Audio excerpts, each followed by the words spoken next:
Mr. Gett. Mr. Gett votes aye. Mr. Doyle. Mr. Doyle votes aye. Ms. Schakowsky. Ms. Schakowsky votes aye. Mr. Butterfield. Mr. Butterfield votes aye. Aye. Oh, my gosh. Ms. Matsui. Ms. Matsui votes aye.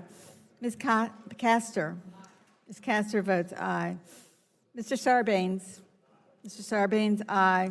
Mr. McNerney. Mr. McNerney, aye. Mr. Welch. Mr. Welch, aye. Mr. Lujan.